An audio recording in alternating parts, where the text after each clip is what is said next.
Hi everyone, and welcome to today's live IELTS class. My name is Adrian, and I'm streaming to you live from beautiful Budapest for today's listening section lesson. I hope everybody has had a great week so far. All right. So, the materials, this listening, the exam, it's coming from our world-class websites, aehelp.com for the academic version of the exam, and gieltshelp.com for the general version of the test. I'll show you real quickly what that looks like. This is the academic here, and now we are partners with British Council as an IELTS registration center. So if you're a student from Saudi Arabia, you can actually register with us for your IELTS exam. And to join our course, just click that big red button. We'll use this website in just a moment for the listening exercise. The general looks like this with the green background, and you can click that red button to join us there.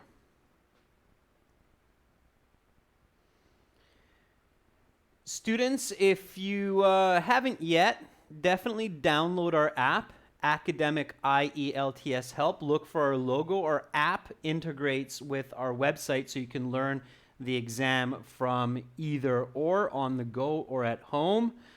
And if you have questions, just send me an email, Adrian, Adrian, at aehelp.com.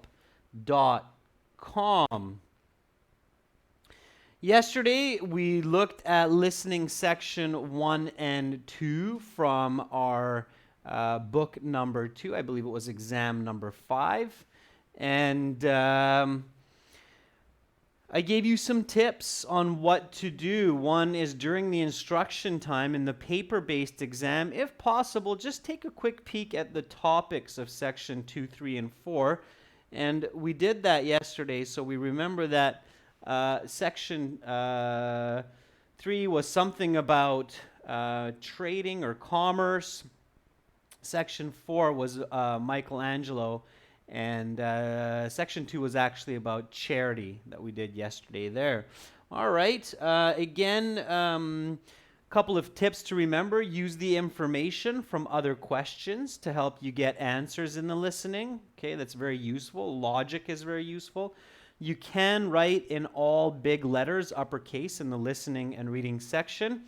That way you avoid making mistakes if it's a proper noun, but remember that writing all in big letters takes time and it's easier to make spelling mistakes. Okay. All right, students, so let's get going with today's listening. It is, again, section 3, test number 5 from our exams. Of course, it's going to be CD5, track 3 in your premium course package. Students, you will also note that we have different membership levels now, and you can get premium access with some of those higher membership levels on the channel. All right, so let's hop over to the website here. I'm just going to log into my student account up at the top here. So when you click that, you get access to all of those wonderful videos, audios, full interactive course, and more. And you can use it on your app as well. Okay, we're just going to hop into the audio CDs. And let's go to CD number 5. Students, while we play the audio and you're answering questions, please do not answer in the chat. Please answer on a separate piece of paper so that you give a fair chance for everyone to answer on their own. Hi, Yuya from Japan. All right, so here we go. Volume is maximum on my side. So if it's quiet for you, please turn up the volume on your device. And if possible, I definitely recommend using a headset. So here we go with listening section 3. Now turn to section 3. Take some time to look at questions 21 to 26.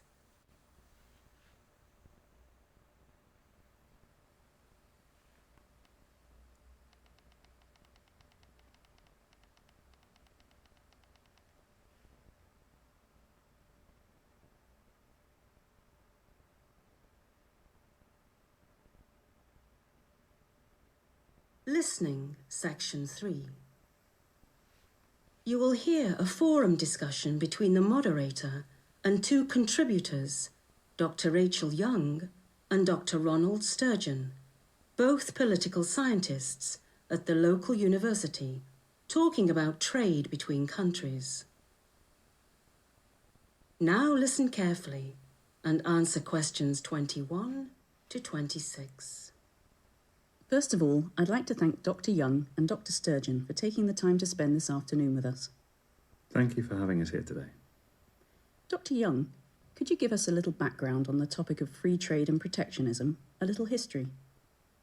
Well, countries and nation-states have been participating in free trade schemes for millennia. The ancient Egyptians, for example, participated in trade with the Arabians across the Red Sea over 3,000 years ago. The Roman Empire imported many goods from outside their lands, especially luxury goods such as silk, which were only available in China. Free trade, however, though, has much younger roots. Could you define free trade and protectionism for us, Dr. Sturgeon? Free trade is trade between countries without taxes, tariffs, or other regulations attached.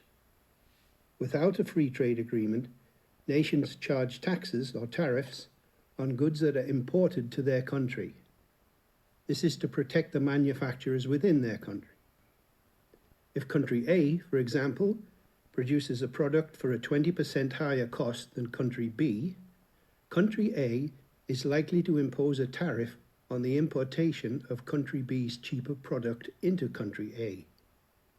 This is to level the playing field for domestic manufacturers. Free trade advocates want to take down this barrier. In my opinion, advocates of free trade do not care about domestic manufacturers and workers in their own country. I believe their only intention is to maximize profit for big international businesses. I know Dr. Sturgeon is impassioned about protectionism, but what he fails to mention is that while free trade may lead to some lost jobs in certain sectors, it leads to many other jobs in other sectors. This may be cold comfort to those in, say, manufacturing or textiles, but we must not be blind to the needs of the many and be distracted by the needs of the few. Nobody says free trade between countries is perfect, but it is certainly better than a protectionist framework which costs the country jobs and prosperity. Another point I would like to make is that free trade increases competition and thus lowers the price of many goods. This saves consumers money. Purchasing a car, for example, is much cheaper under free trade agreements. While such agreements may appear undesirable for a British company such as Land Rover, since they are given price disadvantage within the United Kingdom, this is not the whole story. While it is true that the company is at a minor disadvantage within their home country, free trade agreements puts them in an equally advantageous position in other countries in which the UK has a free trade agreement. You now have some time to look at questions 27 to 30.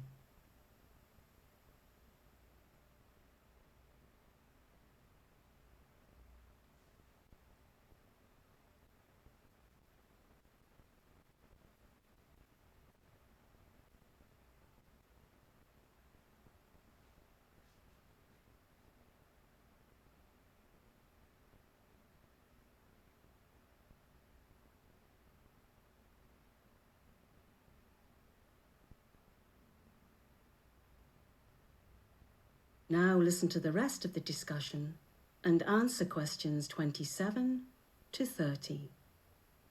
This is a very interesting discussion. Dr. Sturgeon, from reading some of your work, I know you have some ethical concerns about free trade. Yes, I have a number of ethical concerns. First and foremost, free trade agreements incentivize highly unethical sweatshops. When countries such as the United Kingdom enter free trade agreements with countries with lower human rights standards, we put ourselves at risk of tacitly endorsing those low human rights standards. Is the ability to wear slightly cheaper clothing really worth selling out on one of our most basic beliefs, that people should be treated with respect? I agree with Dr. Sturgeon that human rights is an ongoing issue in free trade. Certain incidents, such as sweatshops collapsing and killing dozens of workers, have highlighted this issue in the media and public discourse, but these are isolated incidents. Hardly. These are not isolated at all.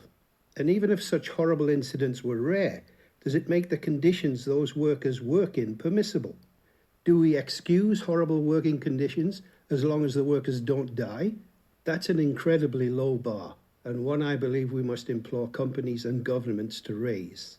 Okay, let's move on. Dr. Young, do you believe free trade betters the life of the average British citizen? Absolutely. I believe free trade agreements make us more prosperous as a society. While not perfect, I truly believe pursuing free trade agreements is a positive step in making our world a better place. Of course, I disagree. While I do not doubt that more wealth comes into our country as a result of free trade agreements, I believe this money never improves the life of the average citizen. The rich get richer and the middle class workers get laid off. Not to mention the ethical issues I have with this. That is the end of section 3. You will now have half a minute to check your answers.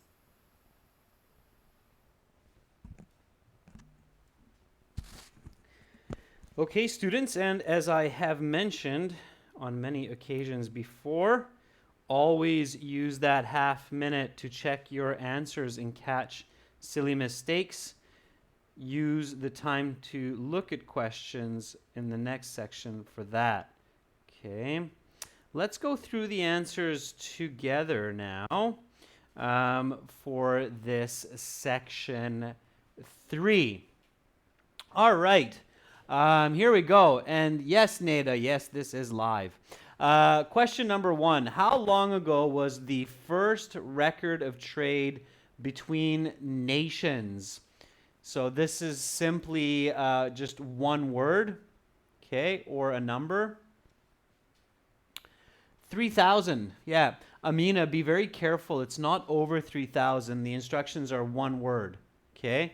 One word or number here, so it's just 3,000 years. Okay, years is given, so all you need is the number 3,000. So Prajakta, Amina, Leen, Yakub, Shanghung, Zainab. Good job on that.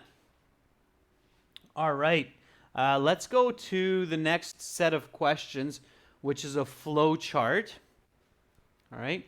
Again, students, pay careful attention to these instructions. Don't lose silly marks, especially when you have the right answer. Okay, so here it's no more than 2 words and or a number. Okay, so here for this type of question, you had to wait a little bit. It took a few seconds, about 10-15 seconds to hear the first answer. The trick is to focus on parts of the question that are going to be the same in the audio as what you see here, that are not going to be paraphrased. So in sections 3 and 4, you have to be patient a little bit sometimes with the answers, okay? Sometimes you'll have 1 or 2 answers come very quickly within 10 seconds, but then you have to wait another 15, maybe even 20 seconds to hear the next question. Okay, so patience is important. So here, country A produces a product for a 20% higher cost than country B. Then, for this arrow, think about words like then, after that, following. Okay, so in the flowchart, you see an arrow, but in the audio, you'll hear the speaker say a connecting word like that. All right. So a company in country A imports the product. If the country does not have a free trade agreement, the company must pay. And I saw a couple of nice answers there. Danish says a tariff. Monica says tariff. Pachu says tariff. Kyberjan, yeah, you're right. Tariff. It's a tax, right? So a tariff.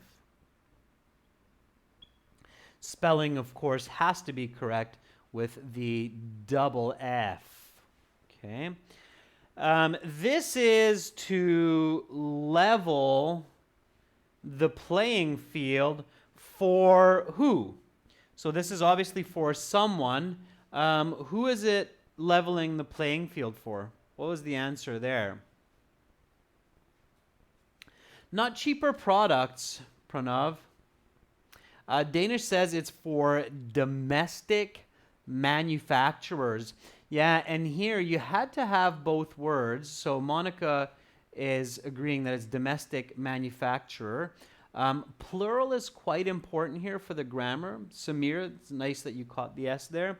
So domestic means local. Manufacturers means producers.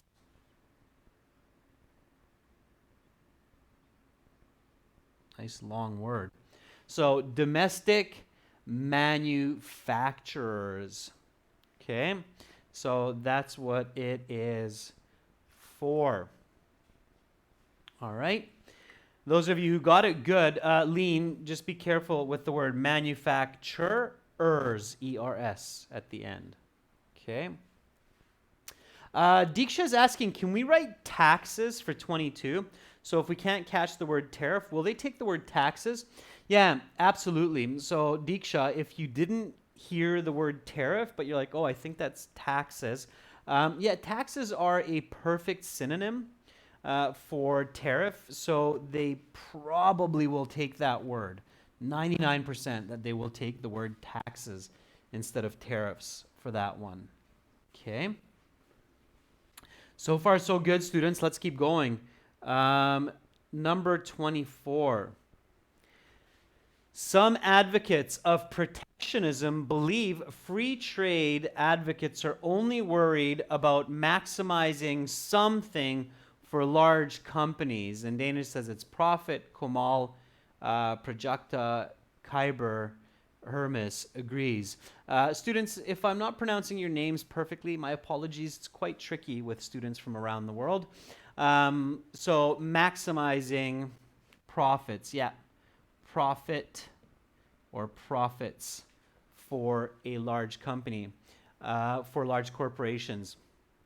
Here, interestingly, profit or profits will work in the grammar.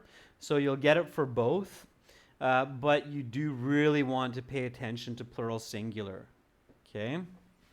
Some lucky cases like this one, both plural and singular, will work. All right, 25 to 26.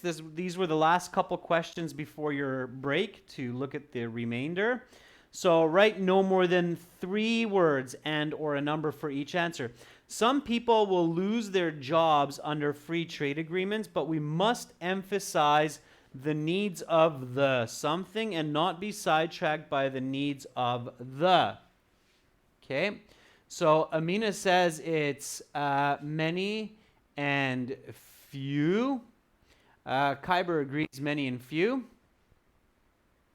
Okay? Yep, and for this one, notice how it's one blank. So a common mistake is that students sometimes will do this. This is their answer sheet. Okay, and what they'll do is they'll go like this.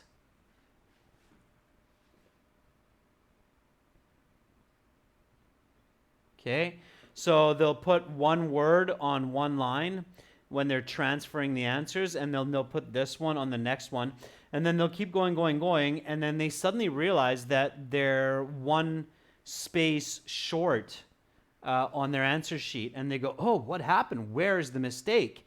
And then they're panicking, and they're erasing and jumping around. Be very careful. Always, when you're transferring your answers to the answer sheet, take a look at the number and take a look at the number of spaces, okay? So this is why it's important to stay calm and focused during the exam. So here, what you want to do is make sure that you write your answer in the paper-based exam. In the computer-based, it's a little bit more clear. So here, you just go like this, okay, with some dots. So many, dot, dot, dot, few, that's okay. or you can do it with a comma as well, or you can just leave a big space, or you can do it like that, many, few. Now, the order has to be correct. That's another really key point here, is that you cannot write few, many. Okay, if you do that, it's wrong. All right, so it has to be the correct order, of course. Okay, so it has to be many, comma, few, or dot, dot, dot, few. Okay, pay really careful attention for that. Okay, don't lose these marks. All right, especially if you have the right answer. It's one of the most painful situations to observe as an IELTS instructor or marker, that students are losing points for answers that they know, but they just put it down in the wrong way. Okay. Danish, like I said, if you don't write a comma, it's okay. Just make sure you leave a big space, like a 2-3 letter space. Okay. So many, few. Okay, is the correct, are the two correct words.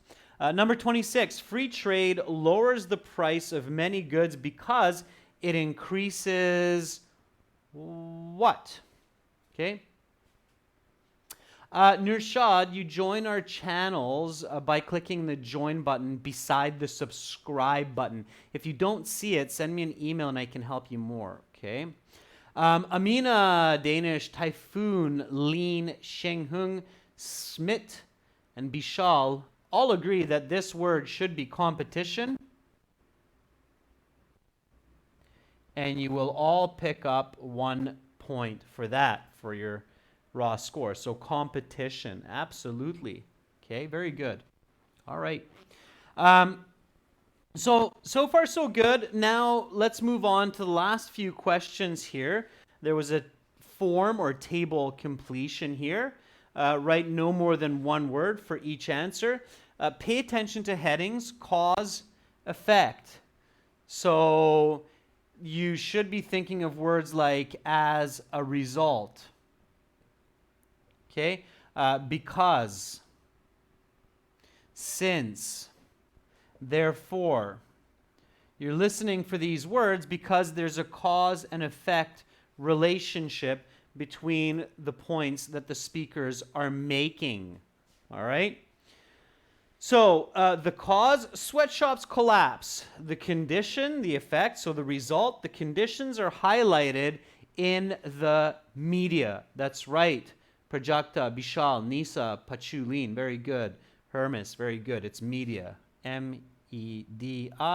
Make sure, again, you can spell these words. Media.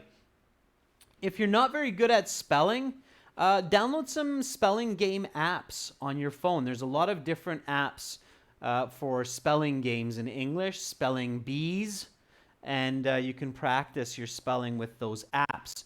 Find one that you like, that you actually enjoy. There's a lot of fun ones. I've checked quite a few out myself.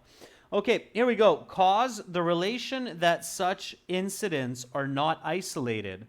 Okay, so the realization that such incidents are not isolated, implore companies and someone to raise the bar. Governments, and Prajakta, you'd get it wrong for government. So if you write a singular here, students, like Yakub as well, you would get that wrong. The S is needed to get this correct. So it's governments. Why? Okay, so you have to have the S to get this correct. Why? Why must you have the plural in this case? What's the reason? What's the logic? Why is it incorrect to just write government? There's no way that the IELTS will take it. So Amina says it's because companies, here it's plural for companies. Okay. And Amina, you are 100% correct. Yeah. So it's called parallel word form in a sentence. So implore companies and governments to raise the bar. If the first one is plural, the second one will be plural as well. So that's the grammar rule. So pay attention for that, okay? So don't write singular when the first one is a plural in a set of nouns. Okay. So that was it for the table. Okay, again, pay attention to the column headings. Those can help you in your listening. All right. And you're right, Lean, there is no article. That's another hint of why that's a plural. So here there were some multiple choice. These ones are tricky, especially with long answers like this. The key is to really focus on the question or the statement at the top, the question statement, and think about your own answer. What is Dr. Young's main point in advocating for free trade? Okay.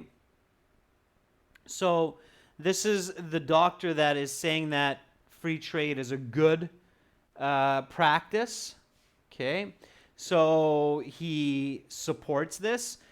Free trade agreements are the single biggest economic driver for making the world a better place. I don't know about that. That seems a little bit of a stretch. Free trade agreements are not perfect, but they are a good step towards increasing global welfare. That kind of sounds like something a professor would say. It's a safe ground. Okay. Free trade agreements are not always positive, but can be an important way to level the playing field for domestic manufacturers. That sounds a little bit too specific. B is the best answer. He says this. So he says, well, although it's not perfect, they're pretty good for helping people live better lives. Now, if you didn't catch it, and I said this yesterday as well, so with these challenging questions that are looking for those Band 8, Band 9 students, if you can't get that this was a B, not an A, not a C, what should you do? So what should you do when you're practicing at home, when you're studying at home? What should you do if you're like, ooh, that was a tough one. I really don't know what was going on there. So what is your next step? What should you do? Pranav says repeat it. Carolina says use some critical thinking. Those are all good pieces of advice. So Pranav, yeah, absolutely. Try to listen again. See if you can catch it the second time. If not, then go to the script, as Shang Hung is saying. See the transcript. Carolina also, that's a good approach. Use some critical thinking. Absolutely. So here, the script, we mean the transcript at the back of the book. And that we will find, I believe, around page 140 for us. Yeah, here it is. So there you go. There's the transcript. So here we see the answer for question number 21. The ancient Egyptians, for example, participated in trade with the Arabians across the Red Sea over 3,000 years ago. So let's keep rolling down and look for question 29. There it is. So Dr. Young says, absolutely. I believe free trade agreements make us more prosperous. And here, if you don't know what prosperous means, that's when you need to check the definition. What is the definition of prosperous? What does prosperous mean? And then we keep going. While not perfect, I truly believe pursuing free trade agreements is a positive step in making our world a better place.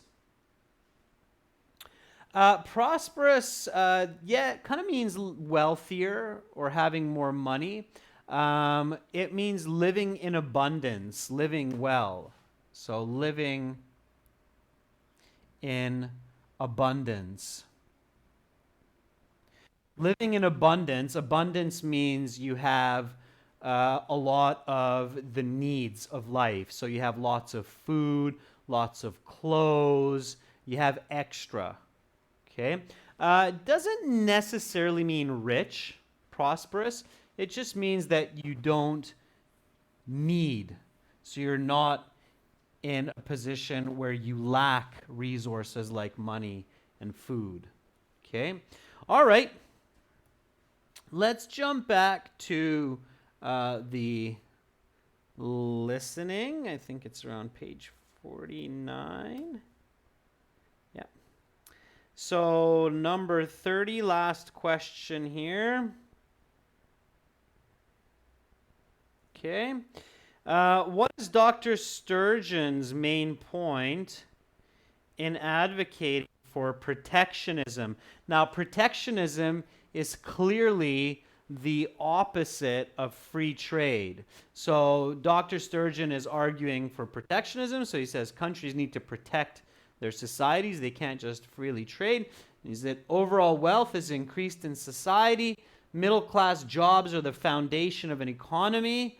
Or free trade agreements are bad because they concentrate wealth in the hands of the elite few. Which one is it? Yeah, very good. A lot of you got that. So he said we need protectionism because it diversifies money, so it spreads money out. Free trade concentrates money in the hands of a few. So that's what he says. So C is the correct answer. So in your answer sheet, you just put the big letter C and you get that correct. Okay, good job, students. So far, so good. Count up your score for section 3. Add it to yesterday's scores if you were in yesterday's class. Okay. Hermes, 9 out of 10 is really good for section 3. All right. Anything above 6 for section 3, section 4 is excellent. Okay. So Smaug, 10 out of 10 is fantastic. Nisa, 9 out of 10 is absolutely fantastic. So anything above 6 for section 3 and 4 is great. All right. Now we are on to section 4. Again, we're hopping back into our website. It's just really bright for you, but I'll show you what's going on here. There you can actually see in the website all of the audio files. There's, I don't even know, like 50 or 60 audio files for reading, listening, speaking, 6 full practice exams, and lots, and that's just the audio. So if you want to get some great materials, definitely join our premium website. Okay, let's do this. Again, I'm using my headset, so turn up the volume if it's quiet for you, all right? Use a headset if it's quiet for you. I'm max volume on my side. Here we go with section 4. Please write your answers separately, not in the chat. Give everybody a chance to answer. Do not write your answers in the chat. Here we go with section 4. Battery, 50%. Take some time to look at questions 31 to 40.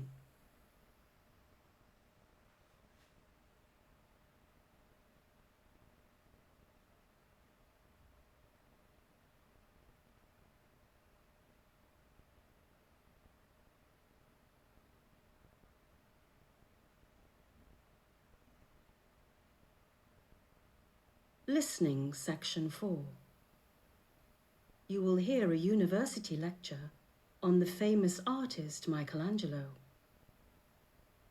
Now listen carefully and answer questions 31 to 40. Good to see you all. As you know, we're having an exam a week from today. Material from today's class will be included on the exam, but material from the final 2 classes of the week will not be included. I hope this will give you an opportunity to revise enough to perform well on the exam. With that administrative business out of the way, I'd like to begin today's lecture on the lesser-known works and endeavors of the famous Italian Renaissance artist Michelangelo. While Michelangelo is best known for his painting of the ceiling of the Sistine Chapel, he was also the creator of a number of other highly respected works. Among these are the Pieta, a statue of Mary holding a deceased Jesus, and the statue David, said to be the representative of the perfect male form. But Michelangelo was not just a painter and a sculptor. One of his crowning achievements is St. Peter's Basilica, a project he was lead architect on for the 17 years preceding his death in 1564. While the basilica wasn't completed until 1626, over 60 years after his death, Michelangelo's influence on the structure was immense. as he had laid out many plans for the structure during his lifetime, many of which were faithfully carried out under the reign of future popes and future architects. Michelangelo's fingerprints are all over modern Rome, and especially what is today Vatican City. Not only through his paintings, frescoes, and sculptures, but also through his architectural achievements. In addition to his influence on St. Peter's Basilica, Michelangelo also redesigned the famous Capitoline Hill area of Rome and designed many chapels within the walls of the Vatican. Michelangelo was also tasked with a number of pet projects over the years. These projects were not one that the man himself wanted to undertake, but was compelled to because of monetary considerations or simply loyalty to the Pope. For example, when Pope Julius II ordered him to construct a 3 times life-size bronze statue of the Pope, Michelangelo had no choice but to accept.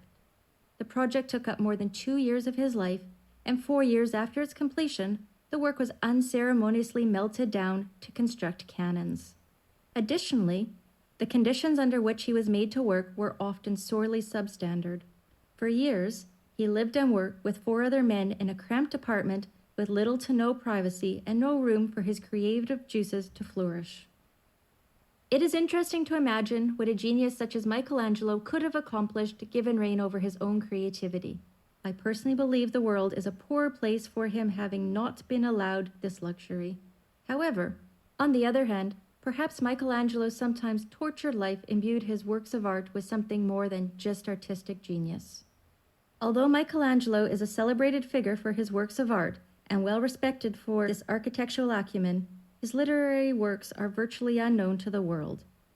He was a virtuoso of Renaissance art, celebrated in his lifetime and venerated centuries after his death, but his writings never made an impact on the society in which he lived, nor in the years since. Michelangelo was an avid writer of poetry and found that poetry was an invaluable escape from the grind of his everyday work life, especially during the years spent arduously painting the ceiling of the Sistine Chapel. Poetry provided an outlet for his frustrations, fears, beliefs, and desires. Those who want to know the real Michelangelo must go beyond his frescoes and sculptures and dig deep into his personal writings. There, one will find a rather tortured soul, harmed by years of physical, political, professional, and personal strife. That is the end of section 4. You will now have half a minute to check your answers. All right, students, and that is the end of section 4, and that would conclude your listening exam. And now you would have 10 minutes as well to transfer your answers to the answer sheet. Notice how in section 4 you do not get a break halfway. It's just one continuous lecture. Of course, that makes it more challenging. All right, we have a couple of multiple choice questions to start this one off. Here we go. You may use any letter more than once. Material from the 3rd class of the week. A, it's on the exam. B, it's not on the exam. So for 31, is it on the exam from the 3rd class of the week or not on the exam? Monica says, I don't think that's on the exam. Danish agrees. Shang Hung says, yeah, not on the exam. Very good, students. The answer is B, not on the exam. Okay. And 32, material from the current class. So from this class about Michelangelo. Is it on the exam or is it not on the exam? It is on the exam. So this is a real life case of where English is important. You need to understand your professors when you go to school in the US, UK, Australia. If they say this kind of information, you need to know whether or not it's on the exam. Okay, you need to catch that information. So B and A. Very good. All right. Of course, if you don't catch it, nobody's perfect. Get clarity. Ask the professor. Then the professor goes on to talk about Michelangelo and his lesser known works. While Michelangelo is perhaps most famous for painting the Sistine Chapel, he is also famous for a number of other highly respected works, including the Pieta and the statue named something thought to be thought to symbolize male beauty. Okay, Hermes says that's going to be David. Danish says statue David. It's just one word. It's David. Has to be a big D. Small d, you get it wrong. Okay, must be a big capital D. It's the name. It's a name. David is a name, so has to be big D. So David, yes. Pay attention to the headings when you have a summary like this. So architectural achievements. So here we're talking about buildings, architectural achievements. Far more than just a painter, Michelangelo was also an architect. He was lead architect on St. Peter's Basilica for how many years before his death in 1564? So Hermes says, I think that was 17 years. And Hermes, you're correct. It was 17 years. Okay. If your sevens look like ones, make sure to do a strike through like that so it's a clear 7. Okay. Though the structure was not completed until 60 years after his death, his fingerprints are all over the resulting structure because future, again, it's 2 words, so something and something. Popes and architects, says Hermes. And Hermes, you're right. Again, very good. Nice listening. Now, again, it's plural, so there's an S there. So it's popes and architects. Plural, plural. Exactly what we said in section 3. Okay? So plural and plural matching. All right? You do not need to include the word and on your answer sheet because it's given. Okay, so just write the word popes, comma, architects. If you write architects and popes, in this case, you will get it correct because the order doesn't matter for this one. Okay, so if you write architects and popes or popes and architects, it's okay. You just need to have those 2 words, popes, architects. Faithfully carried out his designs. Michelangelo's influence is also apparent around the rest of the city of... What city? What city are we in here? What is this major city in Italy that the professor is discussing in this? It's not the Vatican City in this case. Because of this, including at the ancient Capitoline Hill site. So the Capitoline Hill site is not in the Vatican City.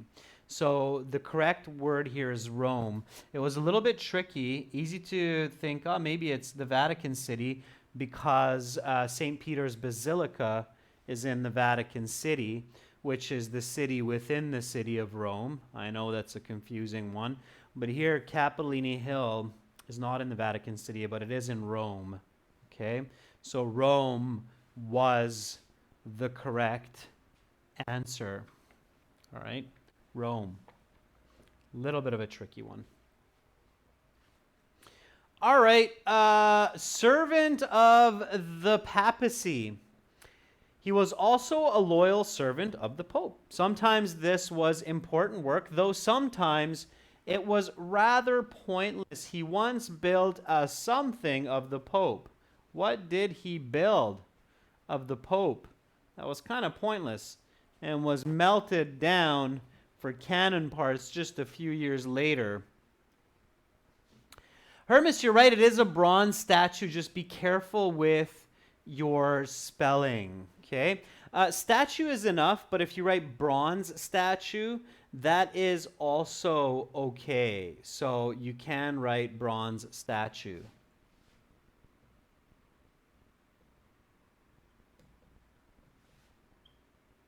Okay, bronze statue.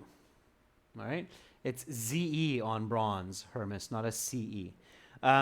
If you spell it wrong, so statue is enough here. If you write bronze statue, but you spell it wrong, as you did, Hermes, you'll actually get it wrong. Okay, so if you misspell one word, the whole question will be considered wrong. If you leave this out, and statue is enough to make sense here, they will give it to you. Okay? I know that's sometimes really difficult to know how much you need to write to get the correct answer. So, to be on the safe side, bronze statue is more definitive.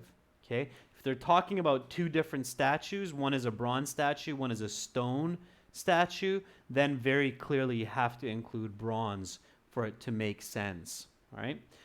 Only to see it melted down for cannon parts. Moreover, the something he had to work in were often substandard. And again, it's a plural, so Yakub, you're right, it's conditions.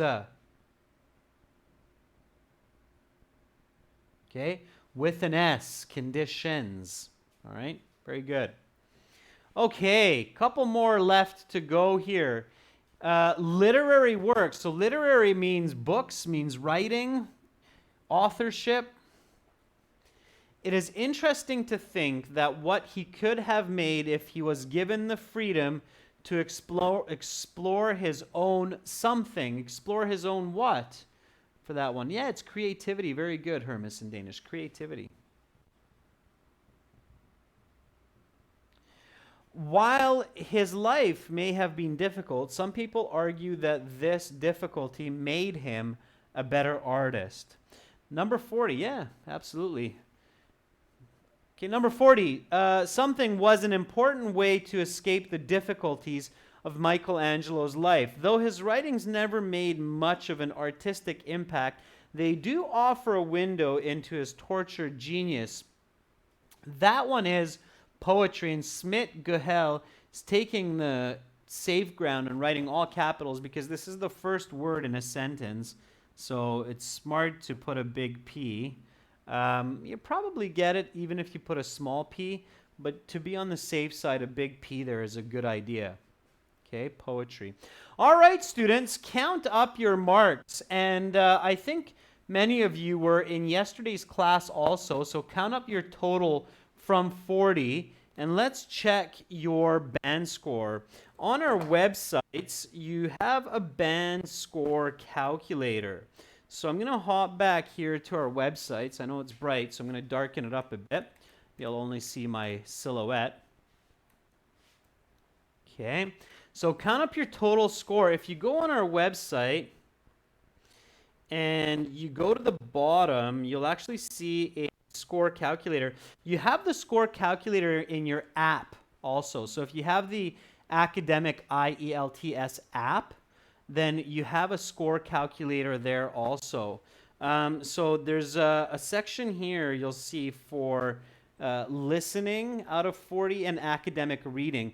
Academic reading in general are different. So if you're looking for general, check us out at gieltshelp.com. Listening out of 40, okay, what did you actually get? So Carolina Asanio says 27 out of 40 for the listening. So Carolina, will get you your band score here. So Carolina, 27 would be a band score of 6.5. And hey, that's not bad, Carolina. That means you're a fluent user of English. Okay? So it's not bad at all. Pranav says 26. Yeah, and Pranav, 26 is still 6.5, indeed. Yeah. If you want a 7, Pranav, I think, where does it start? 330, yeah. Yeah, so Pranav, you need to work a little bit harder. You need to try to get 4 more points. So you need to check where did you lose those? How can you make up those other 4 points? Hermes, 38 out of 40 is a fantastic score. I can tell you right away that that's an 8.5. Okay, 38. 38 is an 8.5, and I know that because the only way to get 9 on the listening is either 39 out of 40 or a perfect score. So you need either a perfect score or you can only get 1 wrong to get a band 9. Remember, students, band 9 means an expert user of the language. We're talking professor level caliber, not a native speaker. Okay? So Pay attention for that. All right, students. So you can always check the score calculator on the site, okay, and get your scores there. Tomorrow we're going to be doing, if I'm not mistaken, speaking part 2. So we'll be looking at a cue card. Let me brighten this up for you. I know it's terribly dark right now. So yeah, there I am. Hi. So we'll be doing speaking part 2 cue card tomorrow. Make sure to tune in for that.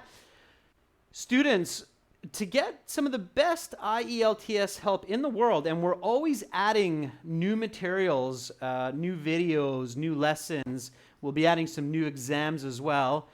Join our website, spend a couple dollars, and really learn from arguably the most advanced online IELTS learning system in the world. Go to aehelp.com, join the full course, join the premium course. You can do that many ways now. You can join on the website. You can join on the app, Academic IELTS Help. And now you can even join us through the YouTube channel, through the perks. So you can go on the perks, look at the premium package, the premium plus package, and you can even get access that way. So lots of ways to gain access to our premium materials. And for all of our hard work, British Council is starting to recognize us as well, and they've asked us to be registration partners with them. So we are, in fact, now registration partners, and if you're in Saudi Arabia, we can register you for your exams, and very soon for other parts of the world also. That's it for me for today. Hopefully I will see all of you tomorrow. Thank you for joining. I hope you have a great rest of your day. Sweet dreams if it's late in your country. Much love to all of you. Believe in yourselves. You're beautiful, brilliant people. Bye for now.